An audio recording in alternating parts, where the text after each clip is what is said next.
เล่งปฏิบัติเอาของไผของมันเด้อจะไปสนใจกันอย่างที่ว่าคือเมื่อวานนี่แหละเทศอยู่เมื่อวานถ้าผู้ใดสิเว้านินทากันเว้าพื้นกันให้ตักเตือนกันเอาบอกว่า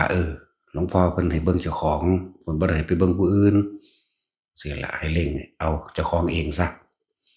แต่ละมื้อแต่ละเว้นมาเบื่อบ่นายบ่เนาะไผก็ดี คิดหาผู้นั้นคิดหาผู้นี้เรื่องนั้นเรื่องนี้แต่ละอันแต่ละอย่างนะแต่ก็จังว่าเว้าอันยอดมันให้แล้วถ้าเฮาบ่คิดถึงไผเลยเฮาอยู่แต่กับเจ้าของเองมันก็บรรลุแล้วเด้แม่นบ่ล่ะบ่คิดถึงไผเลยในบุคคลนั้นสัตว์นั้นสิ่งของนั้นเรื่องนั้นเรื่องนี้บ่คิดเลยนี่แหมอยู่กับเจ้าของเองนี่แหมคือพระเพิ่นอยู่ป่านั่นแหละอยู่ผู้เดียวตั้งว่า60พรรษาโลดป๊าดโธจังซั่นแหละเพิ่นบ่คิดถึงไผเลยเด้ก้มตลอดเลยเดินจงกรมก้มไป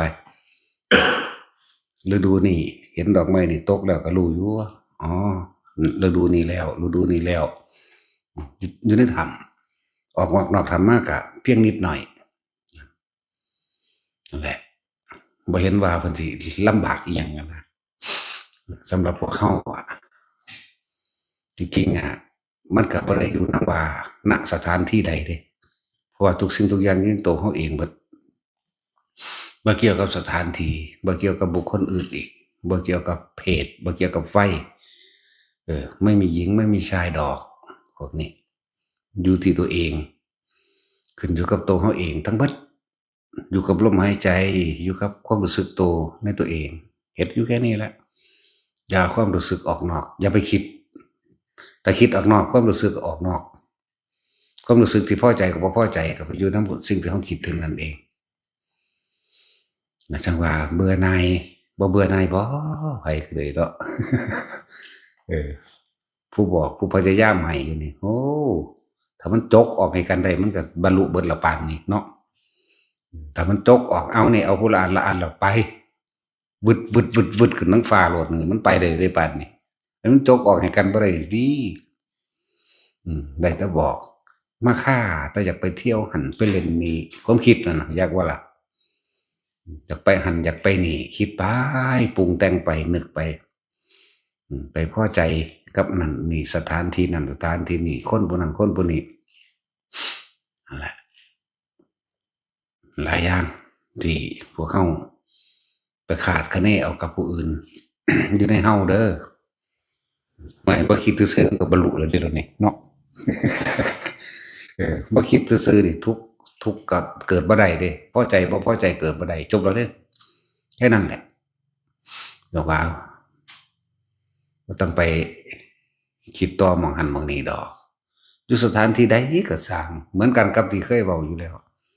พวกไปเดินจาริกไปทุดงค์ตามป่าตามดอนไปก็ว่าไปถ้าพวกเจ้าออกจากลมหายใจพวกเจ้าก็แค่ย้ายที่ทุกข์ย้ายภพใหม่เท่านั้นเองเด้คิดจินตนาการไปทั้งใหม่ล่ะนั่นแหละไว้พวกเขาอยู่กับตัวเองจะไปยุ่งมันเถอะแต่ว่ามันเรื่องข้อขาดบาดตายมันบ่มาคุ้งโตเฮาบ่จำเป็นต้องไปต่อสู้เนาะสู้ว่ามันมีเรื่องเข้ามาแต่มันไปชั้นหน้าป้องกันโตอันนี้บ่ได้ให้เฉยแบบเฉยเด้ มันบ่ให้ปล่อยปละละเลยว่าย่านบาปนี่บ่ต้องย้านดอกป้องกันตัวได้ว่ามีคนมาลุกลานเฮาอีกสัตว์แม่งเลยบ่ต้องไปสนใจไผเกิดมาตายเพราะแห้งแล้วรู้จักบ่ล่ะนั่นแหละเกิดมาตายแล้วอย่าไปย้านหลายอย่าง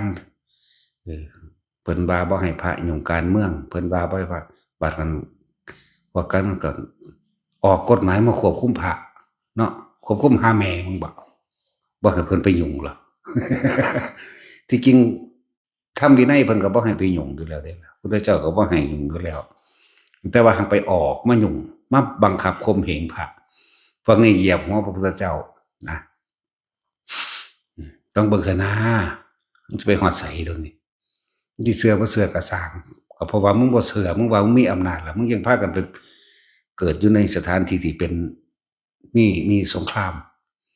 โดยแล้วเกิดจากกรรมเบิดเด้อที่ไปลบกันล่าขาฟันกันถูกระเบิดหรือถูกจับท่วงน้ำหรืออดอยากหิวอาหารตายสัตทันตรภัยหมายถึงภัยอันเกิดจากการสงครามเพราะพวกเจ้าอิจฉาริษยาเราตูใส่ไหล่ขับไหล่ภิกษุนักบวชตลอดทั้งผู้บำเพ็ญศีลธรรมตัวเองก็ได้รับกรรมตัวนั้นคารุกรรมอันเป็นของหนักตกนรกแล้วเป็นเปรตแล้วบาดเกิดมาเป็นเดรัจฉานแล้วก็มาเป็นคนแล้วมาเป็นคนก็ไปในสถานที่ที่ตัวเองเคยเห็นไว้นั่นแหละที่เพิ่นเว้าเรื่องอดีตที่ท่านต่างๆมายกตัวอย่างไว้กะลาสีเรือกับเมียคือเจ้าของเรือนั่นแหละเรือแล่นไประหว่างกลางทะเลแล่นไปต่อบ่ได้มีพายุดักหน้าดักหลังไปบ่ได้ให้จับฉลากว่าผู้ใดเป็นตัวการกินีแต่ว่าชาตินี้ผู้หญิงคนนั้นเมียกะลาสีเรือนเป็นคนดีดีมากๆอยากว่าเป็นคนดีดีมากๆจับสลากถึง3ครั้งจับไม้เขาจะให้จับไม้ตะกี้จับไม้สั่นไม้ยาวไม้อันอื่นทอกันเบิดผู้ใดสั่นกริดกอมูนั่นผู้นั้นเป็นการกินีจำเป็นต้องทวงน้ำจับถึง3รอบเบิดทุกคนเมีย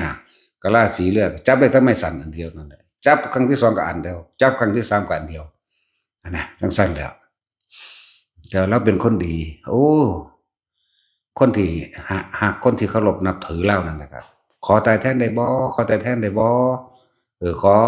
เป็นผู้ถือต้องนำแทนได้บ่แต่ว่ากะลาสีเลือดนั่นเป็นคนมีธรรมเพื่อได้จับได้ไม่สั่นหรือไม่ย่าวต้องเป็นไปตามกฎกติกาที่ตั้งไว้ถึงสิหักเมียมากเพียงใดก็ช่างแต่ว่าจำเป็นต้องรักษาคนหมู่มากนะนี่คือกะลาสีเลือดเบาคนอยู่ในนี่500คนสิมาเอาเพียงคนผู้เดียวนี่บ่ดีบ่ดีมันสิบ่ได้จักคนเลือดต้องหลบแน่นอนเนี่ยเขาเชื่อกันแนวนั้นแต่ไม่ตะกี้ก็เลยจำเป็นต้องได้เอาเมียเจ้าของเอาไหผูกใส่คอเรียบร้อยแล้วก็ถิ่มลงน้ำแล้วก็จมน้ำตายไปนั่นแหละหลังจากขึ้นฟังไปสู่เมืองเวสาลีไปเห็นพระพุทธเจ้าพอดีใช่ปะก็เลยได้ทำบุญทำทานนั่นนี่แล้วมีผู้หนึ่งถามพุทธเจ้าพระเจ้าข้าอยากรู้ว่าเนี่ยนางกาลกินีตัวนี้มีเวรกรรมอีหยังแล้วก็บ่ได้ชื่อว่ากาลกินีดอกแต่ว่าไตรปิฎกก็เขียนวางสั่นนางกาลกินีอันนี้มีกรรมอีหยังชาตินี้แล้วเป็นคนดีที่สุดผู้ใดก็ขอตายแทนใดตายแทนใดอดีตชาติเป็นพระองค์บ่ได้ว่าอดีตชาติพระองค์เพราะหูสาเหตุเพราะความตายของนางคือมาตายอย่างอนิจอนาถพอตะจับเล่าทวงเลือดทวงน้ำลงได้แล้วเลือดก็สามารถแล่นไปเอาเองเลยพระเจ้าระลึกเบิ่งแล้วอ๋อกรรมของเล่านั่นน่ะอิจฉาริษยาคนก้าวตูใส่ลายทำลายคนพ่อขากับขาเนี่ยขาโดยการจับทวงน้ำคนมั่งแม้นสัตว์คือประเภทบางชนิดหรือหมาแต่เกิดว่าพ่อใจนี่เราจะจับน้ำทวงเอาก้อนหินผูกใส่ข้อหมาแล้วถิ่มลงน้ำสินะแม้นคนก็ทำเช่นนั้นเหมือนกันนางคนนี้หลังจากทำกรรมอันหนักแล้วได้รับคารุกรรมอันหนักแล้วให้พ้นแล้วตกนรกแล้วเป็นเปรตแล้วก็เกิดมาเป็นเดรัจฉานกะเป็นเดรัจฉานแบบบ่มีเจ้าของไปทั้งใดเขาก็รังเกียจรังแกเบิดสิ้นกรรมอันนั้นละมาเกิดเป็นมนุษย์ก็เลยทำความดีมาตลอดดอกแต่ว่านางคนนี้ถือจับทวงน้ำมาทั้งเบิดแล้ว499ชาติและชาตินี้จักเป็นชาติสุดท้ายของเธอดอก499ชาตินี้เป็นชาติที่500พ้นกรรมแล้วแต่ว่าตายแล้วเด้อละบัดนั่นแหละ ตายแล้วนั่นไปเกิดเป็นยังตอนนี้วิญญาณยังเป็นสัมภเวสีหลงลอยอยู่บางอย่างก็เลยทำบุญอุทิศหากตาอาศัยกำลังของพระพุทธเจ้าแล้วว่าจึงนำบุญไปให้ก็เลยสำนึกระลึกชาติใดเมื่อไปเกิดเป็นเทวดาแล้วนั่นแหละสิ้นกรรมออกแล้วได้รับส่วนบุญแล้วก็ไปเกิดเป็นเทวดาอาศัยพุทธานุสติไปเกิดที่ดาวดึงส์ แต่ว่าสิ้นกรรมแล้ว แต่ว่าพระพุทธเจ้าบ่ทันได้ตายเด้จากวันนี้ขึ้นไปดาวดึงส์นิดหน่อยกลับลงมาเกิดเป็นคนใหม่มาเกิดบัดนี้มาเกิดเป็นผู้ชายอยากบ่ล่ะมาเกิดเป็นผู้ชายก็ได้บวชตอนอายุ7 ปีแล้วจักซื้อวังแล้วเน้นมันก็เลยมันก็หลายเน้นแต่ว่าถึงขนาดอกุศลกรรมเขายังให้ผลเกิดเป็นลูกแบบกำพร้าบ่มีพ่อนั่นแหละลักษณะนั้นเมื่อบวชแล้วครับโกนผม3 ครั้งนี่แหละแต่ก็บรรลุเป็นพระอรหันต์เลยนั่นแหละแล้วก็ระลึกนึกชาติของเราเองดอกบาทนี่แล้วจงรู้ว่าสมควรแล้วที่เธอได้ถูกกระทำเช่นนั้นสมควรแล้วนี่เขาเจ้ายอมรับย่อมตัวบรรลุอรหันต์แพงแล้วไหมเนาะอะไรจังว่าหลายอันหลายอย่างพวกเขานำอดีตนิทานต่างๆมาบอกให้ฟังกันแต่เฮาบ่พ้นออกจากกรรมบ่ว่าสิเป็นกุศลกรรมดีติดดีหรืออกุศลกรรมนะเฮาก็ต้องได้รับมันอยู่จังซี่แหละบ่มีผู้ใดหลีกลี่หนีพ้นเด้ก็เลยว่าไอ้ทุกคนทำบุญหนีบาปเอาสร้างบุญไว้หลายขึ้นเอาบุญอันเกิดจากการในทานบุญอันเกิดจากการมาฟังธรรมรักษาศีลนี่แหละนี่ก็เป็นศีลแล้วล่ะตัวอาตมาสมาทานมาขออันนั้นอันนี้ดอกขอเอาตะปากขี้ตัวเจ้าของซื่อขี้ตัวพระพร้อมขี้ตัวเจ้าของพร้อมและบุญอันเกิดจากการชักชวนผู้อื่นมาทำบุญทำทานภาวนาแจกธรรมะโมทนาส่วนบุญผู้อื่นมื้อนี้ก็เฮ็ดไปตอนนี้บุญใหญ่มันร่วมตรงที่ภาวนานี่แหละท่านก็อยู่ในภาวนานี่แหละอยู่ในลมหายใจเฮานี่แหละท่านศีลเนกขมะปัญญาวิริยะขันติสัจจะอธิษฐานเมตตาตลอดทั้งอุเบกขาก็อยู่ในลมหายใจเฮานี่แหละถ้าความผิดเฮาบ่คิดนึกไปถึงบุคคลสัตว์สิ่งของบารมี10ร่วมอยู่ในนี้เบิดเข้าสู่คำว่าอุเบกขาเบิดเห็นบ่ล่ะท่านหยังเอาท่านการฆ่าสัตว์ก็ได้ท่านการลักทรัพย์ก็ได้เห็นบ่ครับท่านกายวาจาบ่ไปกล่าวตูใส่ร้ายตำหนิผู้อื่นก็ได้ศีลก็มีอยู่แล้วไม่คิด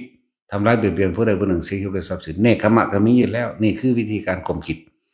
ปัญญาก็พร้อมรู้อยู่แล้วว่าทุกสิ่งทุกอย่างเกิดขึ้นจะกระดับไปนะวิริยะกับเพียรพยายามที่จะควบคุมลมหายใจอยู่นี่ขันติก็อดทนเอาทานันทานี่นั่ง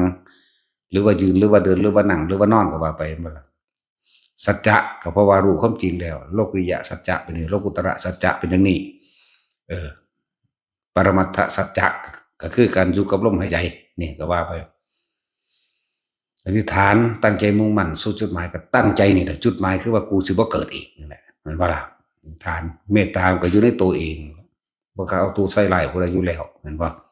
ก็ไปฆ่าไปลักไปนั่นแหละอยู่ในตัวเดียวกันมันก็เป็นอุเบกขาก็อยู่ในลมหายใจนั่นแหละนี่แหละบุญที่เฮ็ดง่ายที่สุดความสงบที่จะทำความสงบเพลินว่าบุญที่ทำง่ายที่สุดคือการภาวนาบ่ต้องไปอาศัยอุปกรณ์ใดทั้งสิ้นบ่ต้องไปอาศัยวัตถุสิ่งของบ่ต้องไปอาศัยอุปกรณ์บ่ต้องไปสนใจหรืออาศัยสถานที่นั้นๆสถานที่ต่างๆสถานที่ภาวนาอย่างเพราะว่าเขาก็ต้องอาศัยคือลมหายใจเจ้าของเองสตินึกถึงลมเข้าลมออกเฮ็ดไปเรื่อยตัวนั่นแหละบอกแนวง่ายแล้วไผก็มีคือกันลมหายใจมันเป็นของว่างมันเป็นของบ่มีเจ้าของเข้าใจบ่ล่ะขึ้นอยู่กับตัวเองนึกถึงมันน่ะเฮ็ดไปหลายอย่างโสเภณีผู้หนึ่งบรรลุธรรมก็นั่งกาลีนั่งแพทย์สยาแต่ว่าตะกี้เกิดเป็นลูกเศรษฐีเนี่ยเกิดเป็นลูกเศรษฐีแต่ไปได้เสียกับคนใส่กรรมมันบีบบังคับเป็นบ่เขาก็พาหนีไปอยู่เมืองอีกเมืองหนึ่งไปไกลๆมันแล้วจากเมืองนั้นมันก็บ่ค่อยมีชื่อเสียงบ่ได้ดอกเราก็มีในตำรานั่นแหละสุดท้ายแล้วเขาพาไปอยู่ปีเดียวเขาเบื่อเขานายมันเฮ็ดหยังบ่เป็นอยากเป็นเศรษฐีลูกเศรษฐีเฮ็ดหยังบ่เป็นเขาเบื่อนายเขาปะถิ่มออกไปเอาผู้ใหม่ติแล้วเขาก็บ่มีเงินให้แต่งตัวให้งามคือเก่าเด้ ของไปเจ้าหนีไปกับทาสเนาะนั่นแหละสุดท้ายแล้วก็อาบน้ำแต่งตัวไม่สักก่อนก็เลยเกิดกลายเป็นคนที่ขายตัวนักแพทย์สยาอันนี้เพราะแต่ไหนมีเงินขึ้นมาแล้วก็เลยซื้อเครื่องประดับประดาตกแต่งมาเลยงามไผก็แย่งกันไผก็แย่งกันทำการค้าขายตัวเองหลายปี5-6 ปีคนดีแย่งกันนั่งนี่แห่งแพทย์สยาราคาตัวก็มีราคาขึ้นราคาจนถึงสุดท้ายที่สุดก็คือเรียกว่านั่งอัฏฐกาสีนางอัฏฐกาสียุมกาสีเมืองกาสีคือค่าตัวผู้ใดสิเป็นนอนนำแต่ละมือต้องเสียภาษีครึ่งหนึ่งของที่เก็บได้ในมือนั้นนะ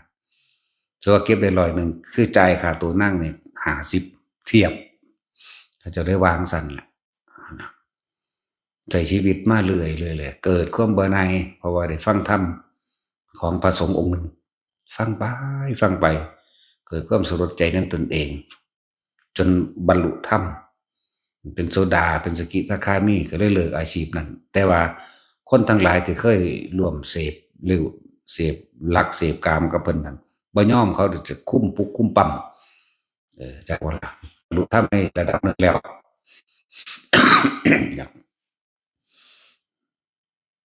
สุดท้ายก็ส่งกระแสจิตคือความคิดถึงพระพุทธเจ้าที่พึ่งอื่นของข้าพเจ้าไม่มีพระศาสดานั่นแหละเป็นที่พึ่งของข้าพเจ้าทำอันใดที่พระศาสดาได้สอนก็ได้รู้แล้วเห็นแล้วจากพระสงฆ์องค์หนึ่งอันเป็นสาวกของพระพุทธเจ้าเริ่มว่าพึ่งพระพุทธเจ้าพึ่งพระธรรมคือได้เห็นธรรมแล้วเห็นความจริงแล้ว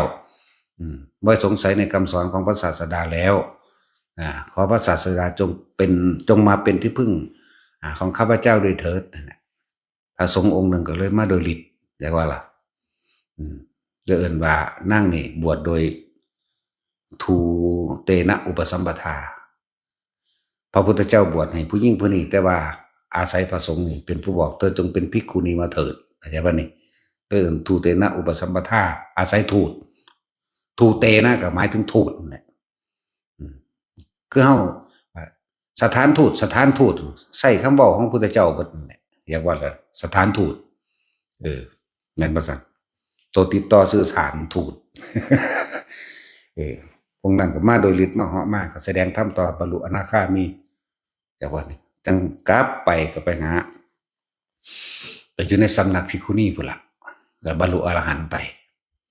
นี่เนี่ยเพราะว่ากรรมค้ามนุษย์จากบ่นี่เพิ่นบรรลุแล้วได้บ่นี่เรียกว่าภิกขุณีอัปทานระลึกนึกชาติก่อนตายหนหลัง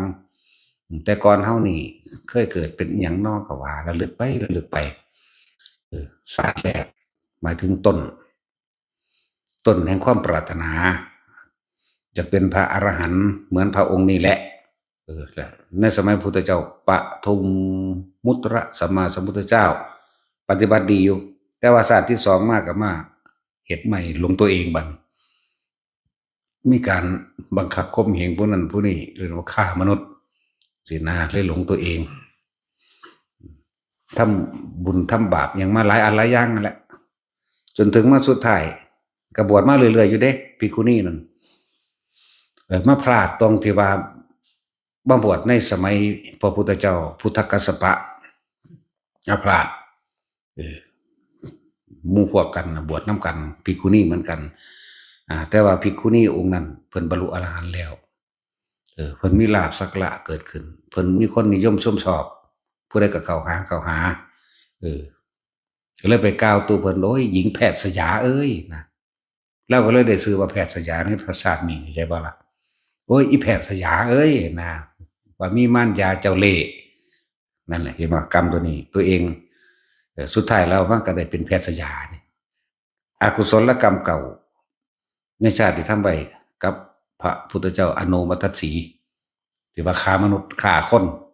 ขายคนกดขี่แรงงานนั่นนี่ข่มเหงเขาบังคับเขาตลอดทั้งจะเอิ้นว่าเป็นแม่เล่าจังซี่ก็บ่ผิดนะนั่นแหละบัดนี้เพิ่นจิตตกต่ำได้บัดนี้อกุศลจึงให้ผลเห็นบ่นี่อกุศลไม่ให้ผลก็เลยต้องหนีไปกับธาตุเห็นบ่หนีไปกับธาตุ นี่ไปกับทาสแล้วลูกเศรษฐีมันเห็นยังบ่เป็นปีเดียวเขาก็เบื่อตัวเออแต่ของบ่มีเสน่ห์บ่มีคุณงามความดีบ่มีอันอื่นให้เขาหาอยู่หาเลี้ยงนั่นบ่นั่นแหละนั่นแหละกรรมตัวนี้ให้ผลแล้วก็เลยต้องมาเป็นแบบนี้เป็นหญิงแพทย์สยาแต่ว่าด้วยตั้งปณิธานแลกไว้ปูนล่ะอปทานเพิ่นระลึกของเพิ่นเองสมัยพระพุทธเจ้าปฐมมุตระสัมมาสัมพุทธเจ้าแล้วก็ดีมาเรื่อยอยู่ดอกรูปแหล่ไปมาๆเพราะสำนั้นแล้วจังว่าพวกเฮาระลึกบ่ได้เนาะเฮาก็เลยจำต้องอยู่กับตัวเองเถอะเฮาระลึกบ่ได้แบบนั้นนั่นแหละสร้างดีอย่างเดียวถ้ามันตัดมันบ้างวันใดก็ดีเนาะอย่าพลาดโอ้กรรมอันการก้าวตูใส่ลายพระอริยะบุคคลโสดาบันขึ้นไป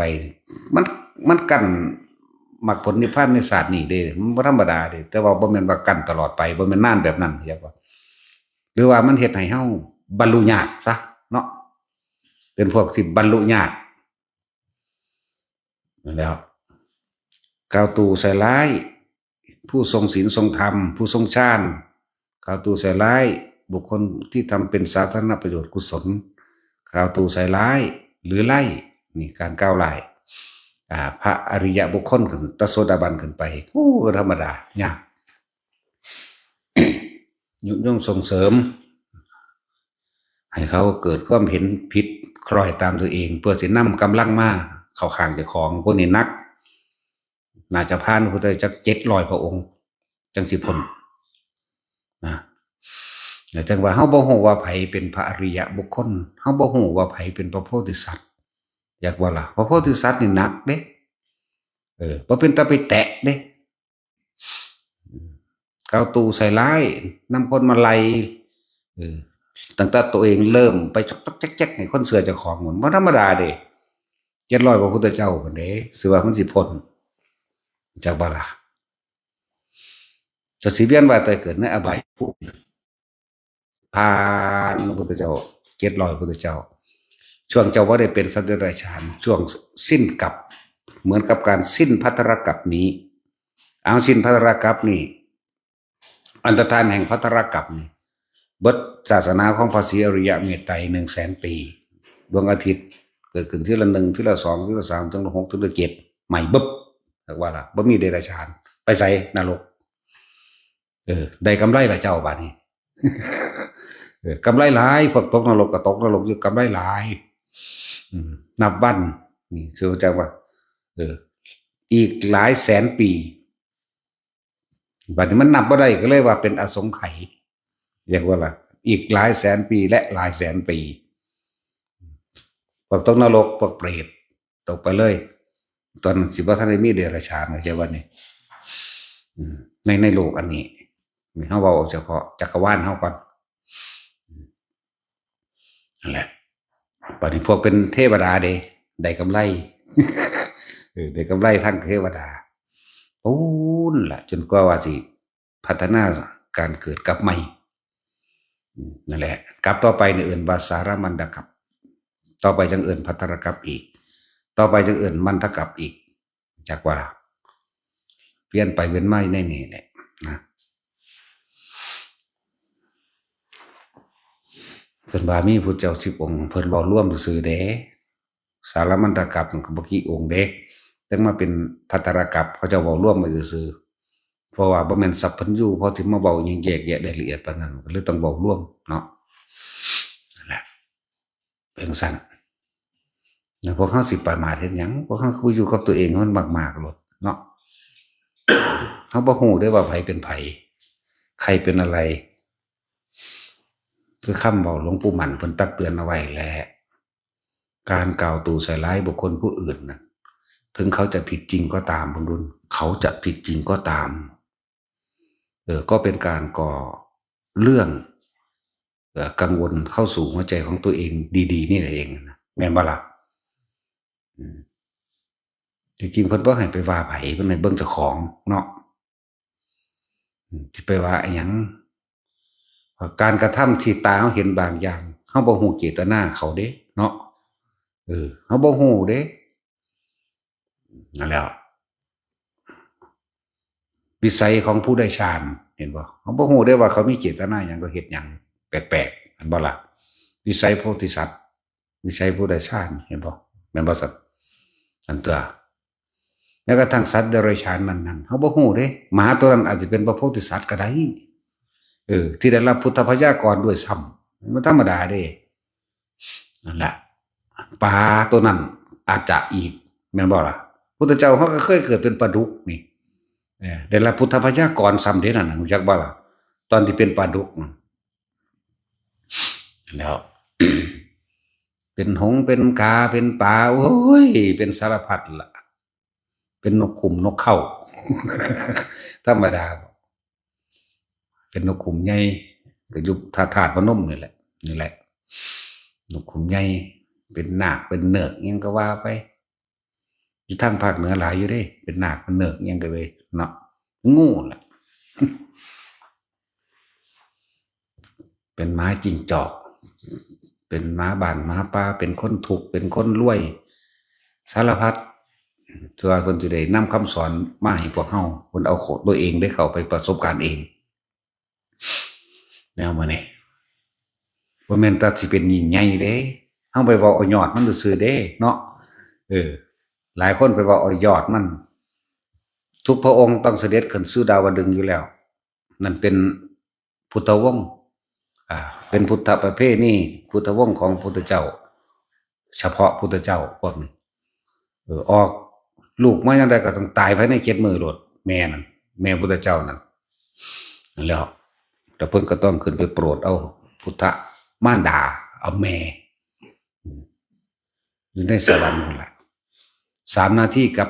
36 วินาทีบ่แท็กซี่3 เดือนเฮารู้จักบ่เท่านั้นหนึ่งได้ของเขาเจ้าสันๆเข้าเดียวนึงได้แล้วนะมันเข้าเดียวเขาเจ้าที่มันเข้าเดียวเฮามัน3 เดือน90 มื้อแล้วของเพิ่นก็3 นาทีกับ36 นาทีนั่นแล้วหลังจากเพิ่นเทศเอาแม่เพิ่นได้แล้วแต่บ่ได้คือกันอีกอย่างหนึ่งเด้อแม่พระพุทธเจ้าเฮานี่เพิ่นปรารถนาเอิ้นว่าสิริมหามายาหลงกลความดีอย่างว่านี่อยากเป็นแม่พระพุทธเจ้าถึง5 พระองค์ไปเกิดก่อนไปเกิดหลายไปทุกข์กว่ากันแม่ตัวเนาะนั่นแหละอยากเป็นแม่พระพุทธเจ้าถึง5 พระองค์เอิ้นสิรินี่แปลว่าคุณงามความดีอันเป็นสูงสุดมหามายาหมายถึงหลงกลในความดีคือเอิ้นว่าติดดีและถูกนำความดีอย่างบ่นี่เกิดมาเป็นหยังก็ทุกข์เบิดตัวบ่แม่นว่าสิมาเกิดแค่นี้ไปเป็นแม่พระศรีอริยะบ่แม่นสาเกิดเป็นแม่พระศรีเลยบาทเดียวเลยเด้ก็ต้องเป็นน้ำกันอีกบักพอแห้งอยู่ได้กันบ่แม่นเพิ่นบ่ได้ไปถ่ารอสิมาตรัสรู้เด้อเกิดอยู่นำพวกเฮานี่แหละจักบ่ล่ะเกิดอยู่ในโลกมนุษย์นี่แหละตกนรกอีกตั้ง300 กว่าศาสตร์พุ่นน่ะธรรมดาบ่นะครับสิว่าสิสำบายบ่เป็นแมงเป็นยามใดนั่นแหละมันบ่ธรรมดาเด้แนวมื้อนี้ยังตกนรกอยู่เด้คิดว่าสิยิ่งใหญ่มาตลอดเด้หุ่นเฮาไปจับเอายอดมันพุทธเจ้าเวลาเสด็จลงจากดาวดึงส์บันไดเงินบันไดทองบันไดแก้วอยู่กลางเพิ่นเดินด้วยบันไดแก้วทางกลางมาเทวดาหุ่มล้อมดีดสีตีเป่าเครื่องดนตรีละเลงบันเทิงขึ้นมาดอกไม้ดอกมณฑาลบดอกมณฑาสวรรค์ดอกจิตปาตีมื้อนี่บานสะพรั่งโรยลงมามันก็ยิ่งใหญ่ติบัดนี้พระองค์ก็ฉายฉัพพนรังสีออกเลื่อมประกายพฤกษ์เหลืองเขียวแดงเรียกว่าล่ะ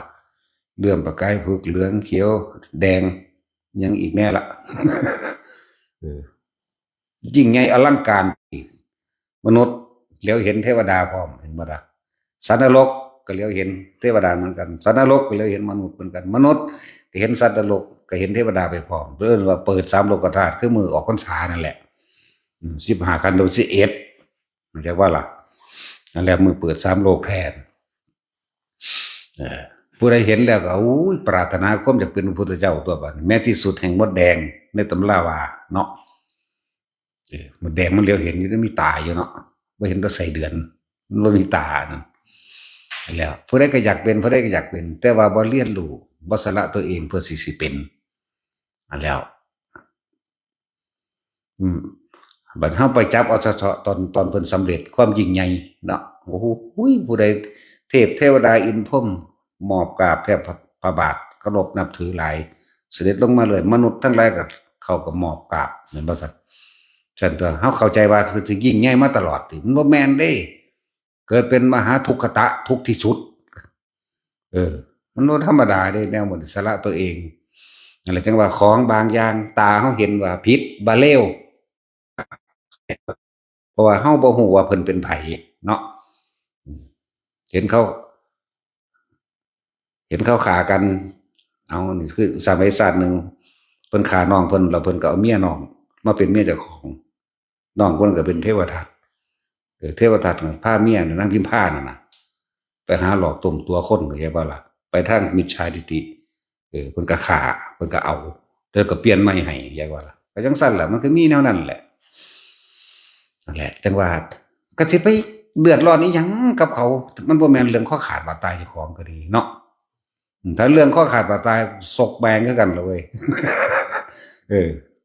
ตีปากแม่งคือกันล่ะเว้ยเนาะเพราะยิงก็ยิงโลด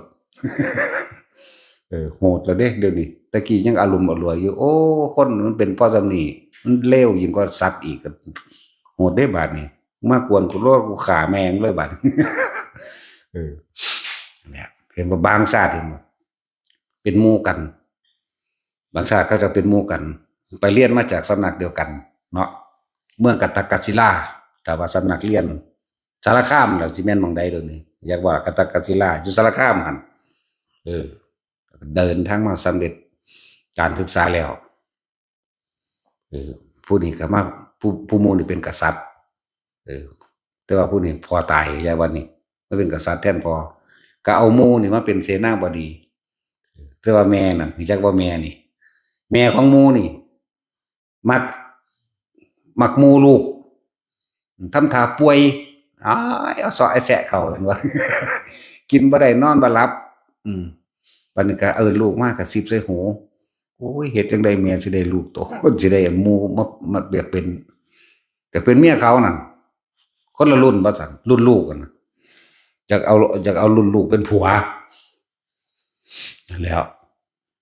บัดนี้ชาวเมืองก็มองแล้วผิดบ่ถูกเฮ็ดบ่ถูกแม่นบ่แล้วบัดนี้ผู้ลูกนี่ก็ฮู้ก็ซั่นก็เลยยกให้หมู่นี่เป็นกษัตริย์แล้วเพื่อสิให้เอากับแม่บัดสุดท้ายแล้วแม่ก็คือนางพิมพาเด้รู้จักบ่นี่ส่วนผู้ลูกก็คือพระพุทธเจ้าเฮา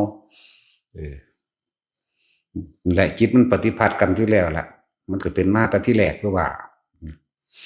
สุดท้ายก็อยู่นำกันไปปี2ปี3ปีเข้าแล้วเพิ่นก็คือสิอยากนายๆแหน่จักหน่อยก็คือเพิ่นเลยไปทำท่าตามธรรมดาแล้วพวกนี้เขาเจ้าแต่ว่าตอนนั้นบ่ได้งอกดอกแม่นี่แม่หมู่นี่หรือนางพิมพาในอดีตนั้นใส่เหล็กกลมันยายเห็นเขาบ่นอนนำเรียกว่าล่ะเห็นเขาเจ้าบ่นอนนำเลยทำท่านายช่างกันระบบตัดผมอยู่แต่งผมทรงนั้นมีให้ที่จริงไปเด็ดเอาผมของเจ้าของเข้าใจว่านี่มาแล้วจะต้องทำมาดึงเส้นผมผัวเพิ่นผัวรุ่นลูกนี่ปึ๊กออกมานี่อย่าหาว่าแต่เราแก่เลยตัวท่านก็แก่เหมือนกันนั่นแหละความหมายความในใจคืออยากให้เขานอนนำว่าเป็นรุ่นเดียวกันแต่ว่าทางนี้พอแต่เห็นผมงอกปุ๊บออกบวชเลย สละบัลลังก์ออกบวชก็สละให้หมู่คือเก่านั่นแหละบ่ไปให้ไผดอกนั่นแล้วจังซั่นแล้วหมู่ก็ลงมาเป็นเสนาบดีเด้เอาหมู่ผู้นี้ขึ้นเรียกว่านี่นั่นแหละถ้าโลกเฮาเห็นเฮาสิว่าโอ้ยอีเฒ่าเอ้ยแม่นบ่เกิดมาหน้าเหี่ยว เคยเห็นบ่คนเกิดมาหน้าเหี่ยวหน้าเฒ่าถ้าเกิดเคยเห็นบ่นั่นแหละจึงบอกว่าคือนี่เอามาเตือนทุกคนว่าก็จะไปยุ่งอิหยังกับเขาเฮาสิไปปรามาสกับผู้อื่นเฮ็ดหยังมันบ่แม่นเรื่องเฮาสิมาแขวหักแหมเนาะแต่ว่าเป็นเรื่องข้อขาดบาดตายแขวหักหนังหัวออกจะไปยุ่งอีหยังแม่นบ่ล่ะ เฮาบ่ฮู้จักภายในของเขาเจ้าแหมนั่นแหละมีคนเบิ่งโลดเด้อคนที่เกิดมาเฒ่าเลยออกมาแต่ในท้องเฒ่าเลยเพราะว่าไปประมาทบุคคลเหล่านี้ล่ะเรียกว่าล่ะโอ้ยอีเฒ่าเอ้ยนะแต่ความเลยเกิดมาหน้าเฒ่าตัวก็เฒ่าพร้อมเด้จังซั่นเด้จักได้ผัวเด็กน้อยเล่นน้อยส่วนมากสิเป็นจังซั่นเด้แท็กซี่มึงเห็นบ่มึงสังเกตบ่อีเฒ่าเอ้ยอยากได้ผัวเด็กน้อยเจ้าของก็เกิดมาหลอดแค่แกนหน้าเฒ่านั่นแหละทุกอย่างมันมีเหตุเด้เฮาบ่เป็นตาสร้างเหตุอีหยังเด้เนาะเข้าใจบ่นี่ว่าเฮาบ่เป็นตาสร้างเหตุคือเฮาบ่เป็นตาไปคิดให้ผู้นั้นผู้นี้ดีเลวร้ายอีหยังเด้เนาะอยู่แต่เจ้าของโลดให้คิดดีก็ยังบ่ให้คิดได้แบบนี้มันสิติดดีคิดร้ายก็ทั้งบ่ให้คิดแล้วเนาะนั่นแหละอันนี้ก็เอาไปเตือนเจ้าของเขาเองตัวอยู่ซื่อๆบ่ต้องคิดถึงไผเนาะคิดถึงตาลมโอ้ยยากเด้เนาะรถแท็กซี่เอาหยุดคิดได้อยู่บ่บ่ยากอยู่เด้เนาะกูคิดหาแมงบ่ได้กูว่าแต่ผู้ใดกูมักกูบ่ให้มันอยู่มึกมักคิดเป็นว่ากูส่งมันเลยบังคับตีเขียดมันพร้อมคิดแม่มันเมื่อยเศร้าเองก็มีมันเมื่อยจังวะถึงสั่นแล้วอะไรทั้งว่านี่คือเตือนตัวเองขยายผลสุภาษิตธรรมของหลวงปู่หมันเฮาบ่ควรไปตำหนิติเตือนบุคคลผู้ใดดอกแม้นเขาสิผิดจริงก็สร้างโดยสายตาเฮาซึ่งเฮาเข้าใจว่าเป็นเรื่องผิดแม้กระทั่งเรื่องสิได้ยินเห็นบ่หูกับตานี่มันสำคัญเห็นบ่ตากับหูนี่แม่นได้ยินเขาเว้ามาจังซั่นสิจะไปตะของบ่เคยไปสัมผัสสัมพันธ์เขาจะไหลไปน้ำเขาได้คนเนาะส่งเสริมไปเลยเด้นั่นแล้วถึงเขาจะผิดจริงก็ตามเนี่ยนะก็ไม่ควรไปตอนนี้เพราะเป็นการก่อเรื่องวุ่นวายก่อเรื่องกังวลก่อเรื่องเร่าร้อนเข้าสู่หัวใจเจ้าของดีๆนี่เองก่อทุกข์ให้กับตัวเองดีๆนี่เองเนี่ยแม่นบ่ล่ะจันแล้วเห็นอยู่เด้หลายคนที่เขาเห็นเฒ่าตะหน่อยเลยเฒ่าตะเกิดเนาะนายเหี่ยวๆเจ็บๆอยู่นั่นน่ะบางคนก็ออกมาหัวบางไงบารมทอมใส่บาทเนาะผมเคยเห็นบ่มึงเกี่ยวกับหมอกับหมากูว่ามึงจะเห็นหลายอยู่เด้เนาะในรูปภาพตัวจริงกูก็เห็นอยู่เด้หัวบากใหญ่จนว่าเดินยางบ่ได้พุ่นเด้พวกนี้แต่ว่าอยู่ถูกทรมานไป10 กว่าปีก็ตายแต่สิเว้าเรื่องสมัยกูเป็นเนรกูหลวงพี่ศรีจันทร์วัดบ้านเข้ามาแก้วนั่นแหละสอบคนไปสอบการไฟฟ้าคนหัวบางไง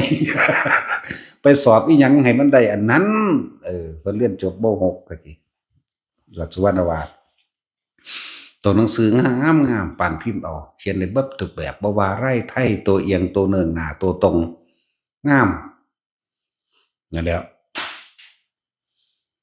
ปฏิเพิ่นก็เรียนจบแล้วผมก็ศึกไปที่สอบไปสอบในการไฟฟ้า หัวใหญ่หัวหนักเวลายางถัดไปทั้งหน้าแน่นี่หัวด่วนต้องได้ดึงไว้เด้ถ้าเนื่องหลังนี่สิก็สิล้มต้องได้ซุกไว้ผมเฮาก็คุกคีกันกับเพิ่นอยู่นะอันแล้วไปเฮ็ดบัตรใหม่เฮ็ดบัตรป้าใหม่หลังโรงพยาบาลกันตลาดวิชัยนั่นแหละก็ไปอยู่นั่นแหละกับเพิ่นตะกี้ก็เลยไปเฮ็ดบัตรนั่นแหละเดี๋ยวนี้ก็จักสิจังได๋แล้ว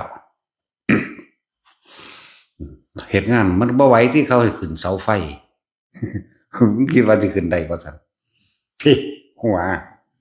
จะธรรมดาบ่ก็ไปสอบเอาอีหยังการไฟฟ้าก็ไปสอบเป็นแนวอื่นก็บ่ได้คือมันหางานมันสอบอีหยังได้มันเอาเลยนะเป้าหมายเพิ่น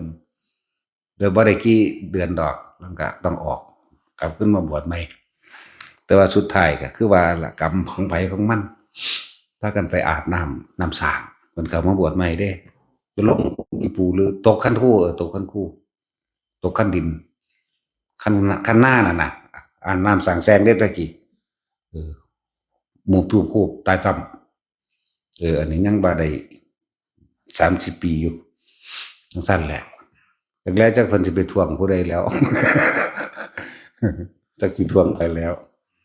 เขาก็เคารพนับถือเพิ่นอยู่เด้เพิ่นก็เป็นผู้เฮ็ดดีปฏิบัติดีอยู่เป็นคนอยู่ในระเบียบวินัยดีอยู่ตัวหนังสือก็งามแต่น้ำเพิ่นดีดอกเพิ่นก็เอิ้นเอาแต่เฮาเพราะว่าเฮาอุปถากดี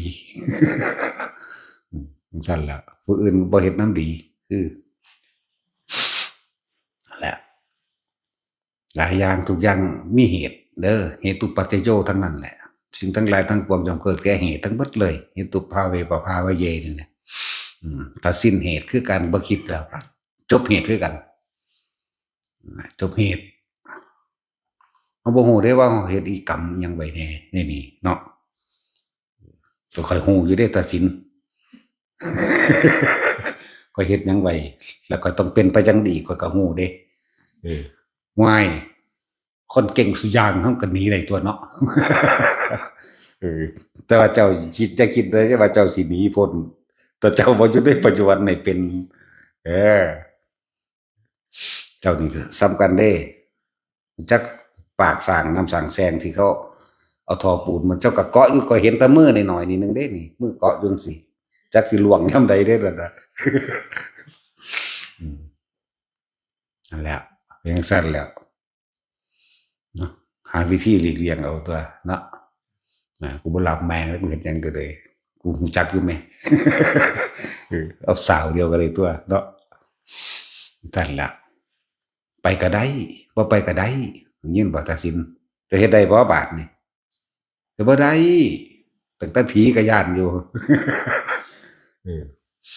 แต่ว่าเรื่องนรกมันชินน่ะเด้ข่อยชินได้กับนรกก็บ่ชินสวรรค์บันไดมันรู้จักว่ามันรู้จักศอกซอยมันรู้จักทางเข้าทางออกคนชินนรกเว้ยเกิดในนรกมากที่สุดจักว่าเป็นธรรมดาเด้แล้วโอ้ขนาดเพิ่นมาสอนปานนี้ยังตกนรกอยู่เนาะก็พากันคิดเอานั่นล่ะเว้ยบ่แม่นเบ๋ปากเบี้ยวเด้สิบอกให้เนาะเห็นบ่คนอันพวกแหว่งๆเกิดมาแหว่งเลยจักบ่พวกบีปากใส่คนดีๆฮีพวกบ่ยอมรับพวกบ่ยินดีพวกคิดฉาแต่เขาเว้าเรื่องความดีของผู้อื่นฟังฮีเขาโลดเบะปากจังซั่นแหละบัดนี้ตาก็ลิ้วซ้ายลิ้วขวาตาก็บ่เสมอกันบ่สามัคคีกันปากก็แหว่งเพดานก็โหวมีเยอะแยะเห็นบ่ล่ะกรรมเบิดได้นั่นน่ะอกุศลกรรมทั้งหลายที่ไปกระทำไว้บ่ฮู้ว่าสิเป็นเท่าใดชาติแล้วบันทึกมีแต่เขียนว่า500มันหลายกว่านั้นก็มีคือโจร500นั่นแหละ30คนก็โจร500 3คน4คนก็ว่าโจร500โอ้ยมันหลายปานนั้นมันเลวหลายเลยโจร500อิหยังก็ไปโยนความผิดให้แต่โจร500นั่นแหละเนาะผู้เดียวก็เอิ้นโจร500โอ้ยบักโจร500มึงเอ้ยว่าเด้ผู้เดียวนั่นแหละบ่พอ500หรอกมันเลวความเลวมันหลายก็เลยเอิ้นโจร500นะบางคนดีก็บ่ว่า500เนาะมันบ่มีผู้ใดยกย่องกันเนาะแม่นเด้การสิยกย่องบุคคลผู้อื่นนี่เป็นของยากทำได้ยากที่สุดเนาะแต่ว่าการกล่าวตู่สลายนินทาเป็นของง่ายๆเนาะเฮ็ดง่ายๆผู้ใดเฮ็ดดีเขาเว้าให้เขาโลดโอ้ยเดี๋ยวเขาอีผีปอบหาแต่แนวอยากยกเจ้าของดีเด้นั่นบ่ได้เห็นความดีผู้อื่นการที่สรรเสริญผู้อื่นนี่ยากคือหยังนี่โดยความจริงจากใจนอกจากมีแต่ทำท่าเอามีผลประโยชน์กับเขาจังย่องเนาะจะสิเอาจากใจจริงๆบ่ถึงมีเลยบ่แล้วธรรมดาบ่นั่นแล้วสินำมาเว้าให้ฟังพร้อมก็คิดเอาทั่วเนาะกูบ่สมควรไปยุ่งกับไผดอกเว้ยแม่นบ่ล่ะนั่นแหละอย่าเชื่อจากการได้ยินได้ฟังคนก็ยังบ่ให้เชื่อเนาะอย่าเชื่อเพราะว่าได้ยินได้ฟังสืบต่อกันมาเชื่อหรือบ่เชื่อก็อยู่ซื่อๆหรอกเป็นหยังรู้ไว้ใช่ว่าใส่บาแบกหามมันนกนักหัวกะบาลมึงบอกมึงจังอยากเสือกเรื่องผู้นั้นผู้นี้แม่นบ่ก็เตือนเจ้าของตัวจะเชื่อเพราะว่าตาเห็นอยู่นี่แล้ว เออนั่นแหละหลายอย่างขนาดภาษาลิบุตรยังถือพระพุทธเจ้าสารีบุตรเธอรู้วิสัยของเราตถาคตเหรอโอ้ยมันธรรมดาได้ขนาดย่องบ่มีผู้ใดบรรยายธรรมได้เสมอเหมือนดุจดังพระปราศาสดาสารีบุตรเธอกำลังกล่าวตัวเราเธอรู้วิสัยแห่งตถาคตเหรอเธอเป็นสัพพัญญูเหรอเงียบว่าธรรมดาเด้เพิ่นบ่ให้ไปยุ่งความหมายเพิ่นจากบ่ล่ะขนาดเพิ่นเป็นอรหันต์ได้ภาษาลิบุตรมันจะเป็นตัวอย่างของรุ่นน้องเข้าใจบ่ล่ะเลยไปหาข้อยวิพากษ์วิจารณ์วิจัยกับผู้อื่นไปตัดสินยืนยันกับผู้อื่นเข้าใจว่าบาดนี่เพิ่นบ่ได้สั่งเด้เพิ่นบ่สั่งไผเด้พระพุทธเจ้าแล้วเพิ่นก็บ่ฮักไผพร้อมจังซั่นเพิ่นมีแต่เมตตากับอุเบกขาบวกกันนั่นแหละ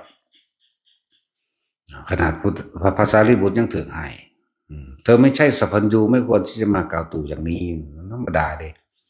เพิ่นบ่ให้ไปยุ่งกับผู้อื่นว่าถ้าพระพุทธเจ้าสนับสนุนส่งเสริมด้วยคำบอกของเพิ่นเองนำไปบอกต่อบ่ล่ะผู้อื่นก็ต่อไปได้เกิดกลายเป็นไม่สนใจตัวเองไปสนใจแต่บุคคลผู้อื่นอย่างวันนี้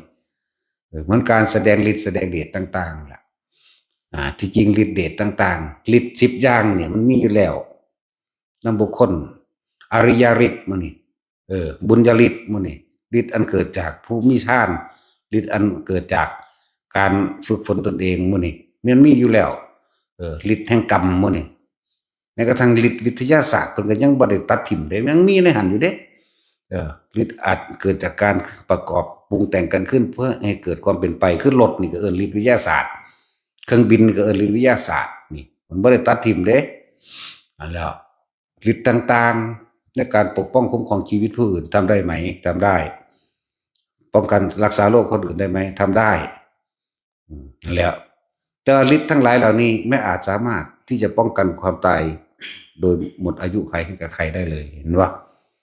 แล้วก็ฤทธิ์ต่างๆในหูทิพย์ในตาทิพย์สามารถจับขโมยได้บ่ได้จับขโมยก็ได้แต่คนทั้งหลายมันสิประหัตประหารทำลายกันนั่นบ่ล่ะเป็นการยุยงส่งเสริมหรือเป็นการดำเอียงและเข้าข้างฤทธิ์ทั้งหลายปราบพญานาคได้บ่ก็ปราบได้ปราบคนก็ปราบได้สามารถหาสิ่งของที่หายได้บ่ได้หรือระลึกขึ้นไปเมื่อวานนี้ของหายใครเป็นคนลักก็เห็นได้ฤทธิ์ทั้งหลายเฮ็ดให้ผู้อื่นเหาะเดินเหาะไปตามอากาศได้บ่ได้พระอานนท์เหาะบ่ได้เด้เห็นบ่ล่ะเวลาบางที่พระพุทธเจ้ามากับพระอานนท์บ่แต่อานนท์บ่ได้ย่างมาเขาเจ้าก็มาโดยอากาศได้ล่ะเห็นบ่จังซี่เฮ็ดให้ผู้อื่นลอยไปก็ได้แต่ว่านั่นนี่ทำให้บุคคลผู้อื่นไม่รู้จักการพึ่งตัวเองมันเสียในแม้กระทั่งว่าเขาว่าอาจสามารถที่จะทำให้ตัวเองพ้นทุกข์ได้เพราะความพ้นทุกข์หรือถึงพระนิพพานได้นั้นตัวเองต้องพึ่งตนเองเท่านั้นตัวเองทำเองเท่านั้นบาดนี้มันเกิดยังขึ้น อย่างเช่นว่าเฮ็ดเงินหายโอ้ยพระคุณเจ้าเงินบ่ฮู้ว่าตกเสียอยู่ไสโอ้อยู่หั่นตัวไปเอาแม่นะบ่เอาไปเอามาเจ้าสิได้อยู่บ่แต่ละมื้อแต่ละเว้นผู้นั้นหายผู้นี้หายขอรอแค่แลฮู้จักขอรอแค่แลไหม เรื่องเล็กๆน้อยๆจุกๆจิกๆกระจุ๋มกระจิ๋มน่ารัก ก็สิแล่นมาเอิ้นมาบอกเอาไปมาก็ว่าผู้นี้ดีบ่สิเอาเป็นผัวได้บ่ผู้นี้สิเอาเป็นเมียได้บ่แม่นบ่ล่ะเลยอาศัยแต่ผู้อื่นจักบ่นี่ถ้าผู้นั้นตายเด้อซั่นจะไปอาศัยไผนั่นแหละเพิ่นจึงห้ามบ่ให้แสดงฤทธิ์ห้ามตัวแต่ว่าบาดเพิ่นให้แสดงเพิ่นก็ให้แสดงอยู่เด้ล่ะปราบนั่นโทปานันทนาคราชจังว่าล่ะนี่อยู่ยโสธรนี่นั่นโทกันเลยนั้นภูเขาตอนนั้นก็อยู่วัดหลวงปู่ศรีมหาวิโรจน์นั่นบางคนไปนั่งพักผ่อนกันงูบักใหญ่มันมาพึ่งขึ้นมันบังแดงตะเว้นพระองค์นั้นเพิ่นก็บ่ได้มีหูทิพย์ตาทิพย์เอ้าคือเป็นมืดๆเมื่อกี้คือแจ้งสว่างอยู่พระเจ้าข้าโมคคัลลามานีนะเธอเห็นบ่เห็นนั่นแต่ว่าหลายๆองค์กับอยากแสดงอยู่แต่พระพุทธเจ้าบอกว่าบ่พวกเจ้าบ่ไหวทอ บ่มีวาสีบ่มีความของแคล่วอีกอย่างหนึ่งเจ้าบ่แม่นครูทรมานกันเหมือนโมคคัลลาหั่นเลยให้พระโมคคัลลาปราบจังซั่นแล้วนั่นแหละหลายอย่างเวลาเพิ่นให้ปราบเพิ่นก็ปราบอยู่แต่ว่าอย่าทำตนเป็นดุจว่าคนใช้ผู้อื่นอย่างบ่นี้เพิ่นบ่ให้เป็นแบบนั้นแต่พระปิ่นโทนพระรัตวาชะเอาบาทมาเพิ่นก็มีบัญญัติผู้ใดแสดงก็เป็นอาบัตินั้นอาบัตินี้ก็ว่าเนาะนั่นล่ะบัดนี้เพิ่นให้ไปป้องกันชีวิตผู้อื่นมีบ่มีคือพระโมคคัลลาไปป้องกันชีวิตของเศรษฐีให้ไปขอเปลี่ยนนิมนต์เพิ่นจะไปสงเคราะห์เอาหญิงยากจนนั่นแหละเว้นจากตถาคตนะคนที่จะรักษาชีวิตตลอดทั้งการได้บรรลุธรรมของหญิงคนนี้ไม่มีนอกจากเราตถาคตเพิ่งก็ไปแต่ว่าเพิ่นรับว่าพรุ่งนี้สิไปรับบาตรในเศรษฐีแล้วเพิ่นก็เลยขอให้พระโมคคัลลาไปป้องกันให้นั่นแหละจังว่าคุยกันพระโมคคัลลาก็ไปขอต่อรองถึงขั้นว่าเศรษฐีนั่นคือเพิ่นก็อยากใส่บาตรก่อนคือเขารวยเขามีศักดิ์ศรีนี่จักว่าโอ้ยภาษาคนทุกข์คนยากจนอีหยังนั่นสิไปให้ความสนใจหยังกับมันเด้นี่ผู้ฆ่านี่เฮ็ดกับศาสนามามากจังซั่นจังซี่เว้าไปเด้อันนั้นก็เฮ็ดอันนี้ก็ให้นี่ก็สร้างยังอ้างความดีเห็นบ่นี่ยังอ้างบาดนั้นพระโมคคัลลาก็ต่อรองถ้าเกิดว่าผู้ฆ่าเสียชีวิตวันนี้เด้เราจะไม่ให้ตายพระโมคคัลลารับรองให้ถ้าผู้ฆ่าบ่ตายถ้าเกิดว่าแผ่นดินถล่มไฟไหม้ทรัพย์สมบัติที่ข้าพเจ้าจักเตรียมไว้ให้ทานกับพระศาสดาสูญหายไปเพราะแผ่นดินถล่มน้ำท่วมไฟไหม้ท่านจะทำอย่างไรเราจะไม่ให้เป็นนั่นป้องกันให้เห็นมันนั่นแหละสุดท้ายก็จนมุมบัดทุกอย่างถ้าอย่างนั้นขอพระศาสดาไปหาหญิงยากจนคนนั้นก่อนเนี่ยท่านโมคคัลลานี่จะรับรองความปลอดภัยชีวิตและทรัพย์สินให้กับข้าพเจ้าแล้วแต่ว่าพระโมคคัลลาบอกขึ้นมาอีกคำหนึ่งมีอย่างเดียวที่เราไม่อาจสามารถรักษาให้ท่านได้คือศรัทธานั่นเห็นว่าความเชื่อความเห็นของใครของมันบอกกันบ่ได้เนาะบังคับกันบ่ได้เด้บังคับบ่ให้ฝนตกบ่ให้น้ำท่วมได้ฤทธิ์พวกนี้ฤทธิ์ของผู้ใดชาติอภิญญาทั้งหลายแหล่ล่ะอภิญญา5สมาบัติ8ก็เฮ็ดได้ละเฮ็ดได้เบิดนั่นแหละนี่ก็อย่างหนึ่งแต่ว่าพระปิ่นโทนมันก็เฮ็ดอีกแบบหนึ่งก็เลยต้องห้ามคือเพิ่นห้ามกันไว้กว้างๆไกลๆกันไว้เด้นั่นถือว่าผู้ใดเป็นอีหยังมาก็แล่นไปหาแต่ผู้นั้นป่วยมากก็เป่าให้แน่เนาะเพียงหายซ้ำมันทำได้จริงๆเด้หญิงคนหนึ่งซึ่งเป็นพระโสดาบันพระภิกษุองค์นั้นเป็นธรรมดาผมมักกินเนื้อคนนี่แหละที่แถวนี่แหละแถวภาคใต้แหละพระองค์นั้นนั่นแหละก็เลยถามเพิ่นเป็นไข่แต่ว่าได้รับปากกันแล้วว่าคือมากินเนื้อเป็นบ่บัดนี้ไปหาซื้อเนื้อในมื้อนั้นมันเป็นวันพระเขาบ่ฆ่าสัตว์ก็เลยต้องปาดเอานี่บีแข้งเจ้าของเอิ้นน่องบ่ภาษาไทยหรือภาษาลาวล่ะหรือภาษาหยังบุ ก็เลยต้องเอาปาดเอาตัวเองไปเฮ็ดน้ำแกงสุปให้ย่านพระองค์นั้นก็คือว่าโลกนี้ต้องกินหยังจากบ่นี่จึงจักหายก็เลยว่าแกงเนื้อหรือซุปเนื้อ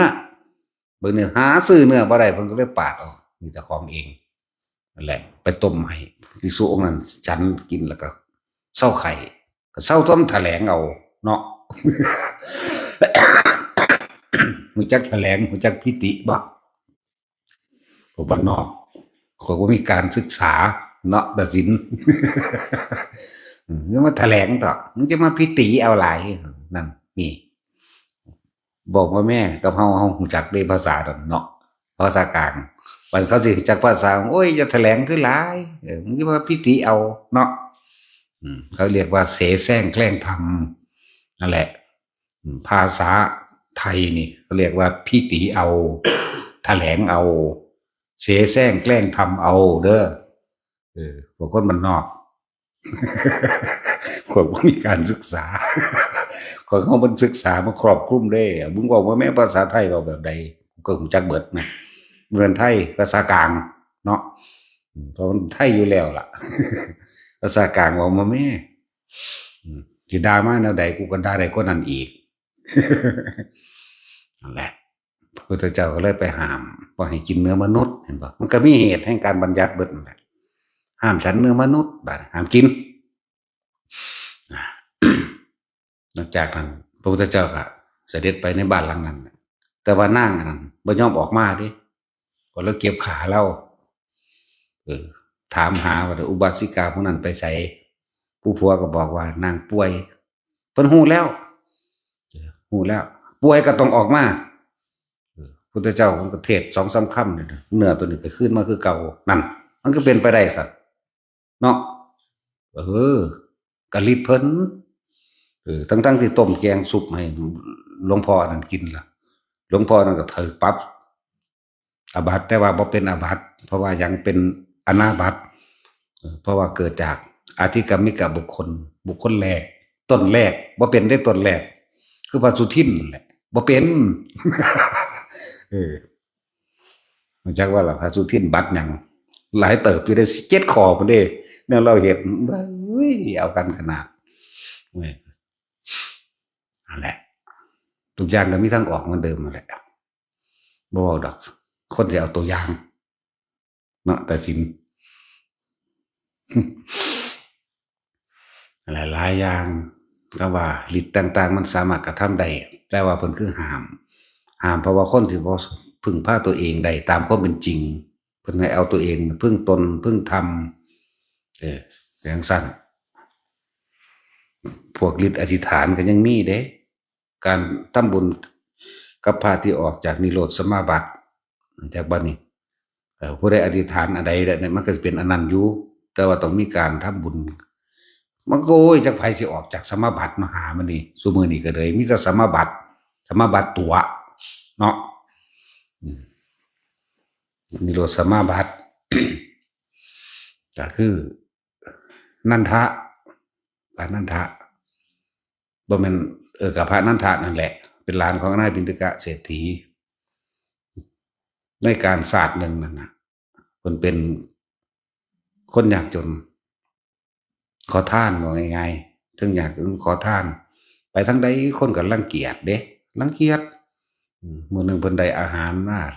เต็มที่แล้วพอดีเพราะพระเจ้าพระพุทธเจ้าองค์นั้นออกจากนิโรธสมาบัติพอดีคนรังเกียจเฮาไปขอไผ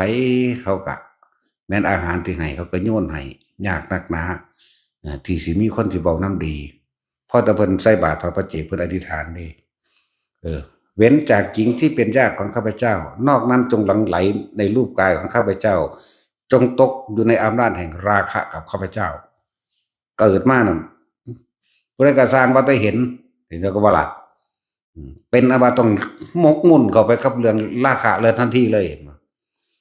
แล้วก็เอาเบิดแล้วของเราอธิษฐานมาแบบนั้นผู้ใดบอกให้สร้างเล่าเนาะ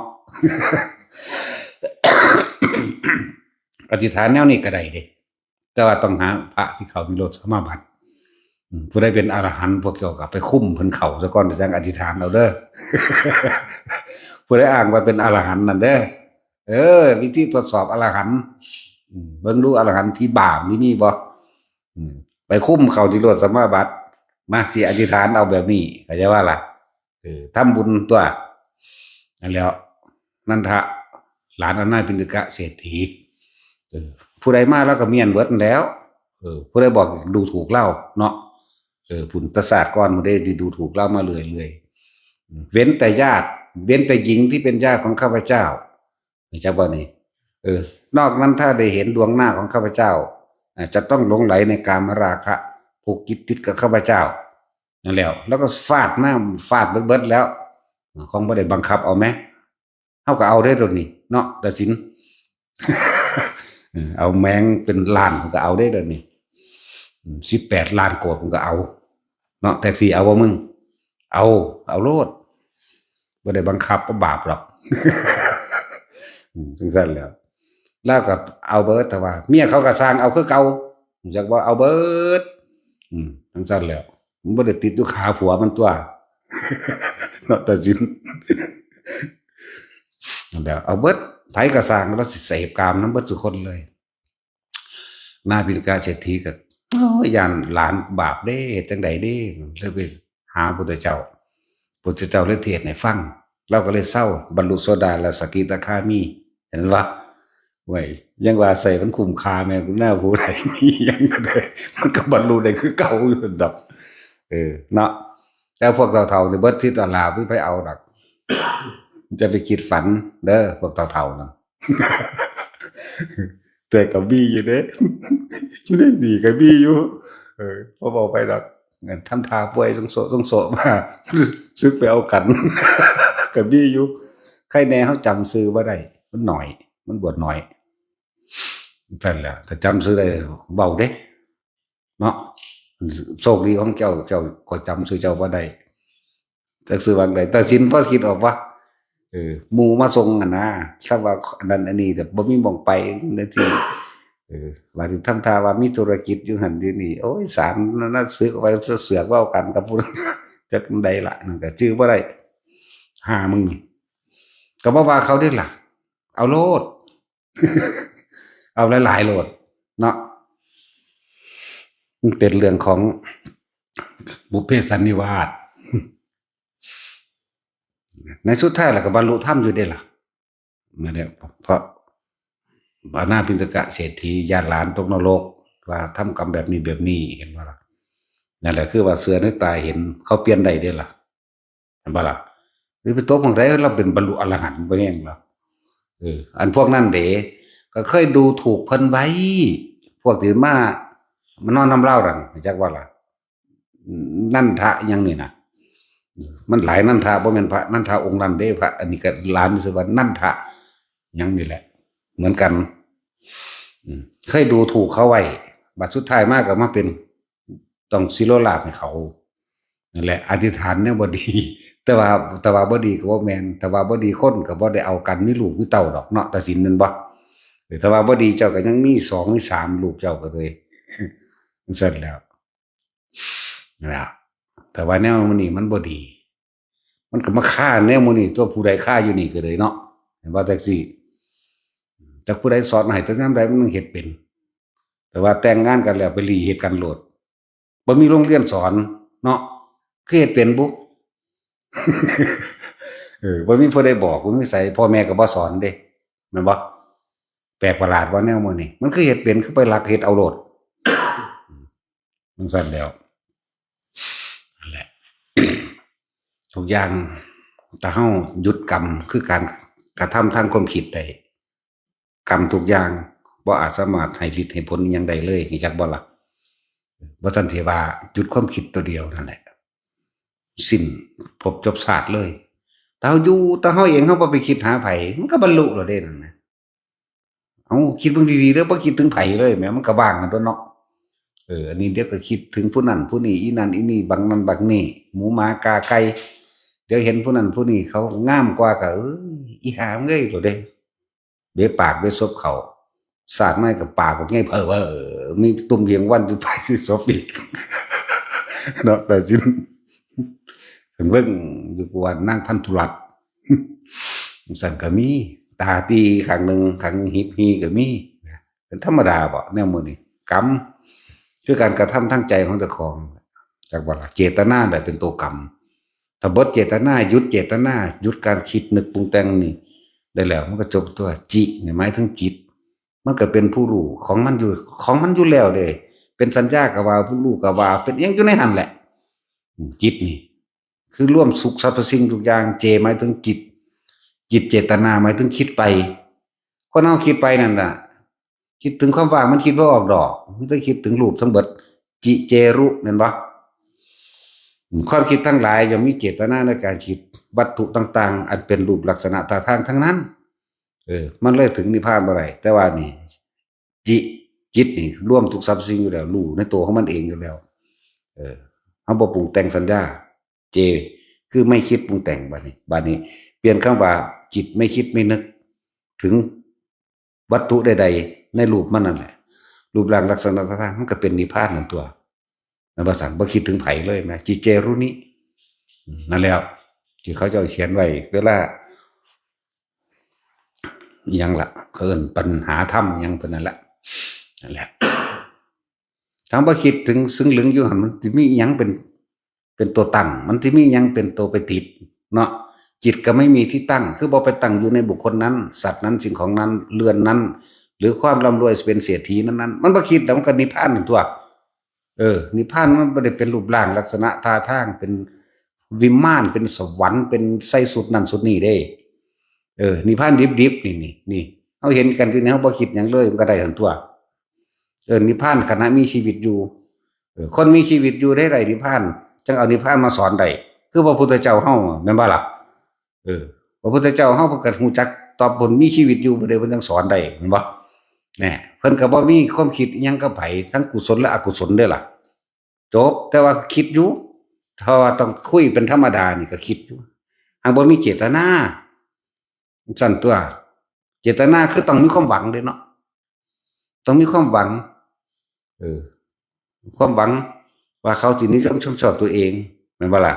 นั่นแหละเวลาเว้าอันนั้นอันนี้มันต้องมีเจตนาคือคนทั่วไปสำหรับเพิ่นบ่มีเจตนาเว้าไปเลยปุงเปงไปเลยบ่แม่นคือเฮาเด้พูดถึงว่าพุทธเจ้าเพิ่นเว้าม่วนเดี๋ยวสิหาว่าอันดูถูกประมาทเพิ่นอีกเนาะคนนั้นคอยจะจับผิดแต่กูอยู่ แต่ว่าบ่เคยจับผิดเจ้าของเนาะเอามันเป็นความจริงเด้ว่าถ้าเว้าอีหยังขึ้นจอบถ้าเอาหม่องมันผิดใจมันเด้ถูกผิดมันมีถูกมีผิดพอใจกับบ่พอใจเท่านั้นเด้มันบ่รู้จักได้ว่าเขาเว้าแบบมีเจตนาหรือบ่มีเนาะจังได๋มันก็บ่ฮู้ความคิดกูดอกกูบ่มี จังซั่นแล้วนั่นแหละทั้งเบิดพระพุทธเจ้าเฮาให้พึ่งตนเองเป็นหยังคือบ่ให้แสดงฤทธิ์เอาไปมามันสิเกิดกลายเป็นคนรับใช้เข้าใจบ่นี่อีกอย่างหนึ่งคนทั้งหลายนั้นถ้าตราบใดยังยื่นมือขอความช่วยเหลือบุคคลผู้อื่นอย่าคิดว่าจะเป็นอิสระจากสิ่งทั้งหลายทั้งปวงคือเป็นอิสระจากธรรมทั้งหลายนั่นแหละนั่นแหละแม่นบ่ล่ะจักซี่ว่าโอ้ยป่วยเด้ก็แล่นไปหาผู้นั้นของหายก็แล่นไปหาผู้นั้นผู้มีหูทิพตาทิพผู้มีฤทธิ์วิเดชนั่นแหละจักบ่ล่ะสั้นตัวบางที่โอ้ยของลืมไปอยู่เมืองนอกไปเอาให้แน่ก็เหาะปิ้งไปเอารถก็กลับมารถเนาะสั้นแหละมันก็เป็นการคนก็เลยบ่เข้าใจคำว่าธรรมชาติ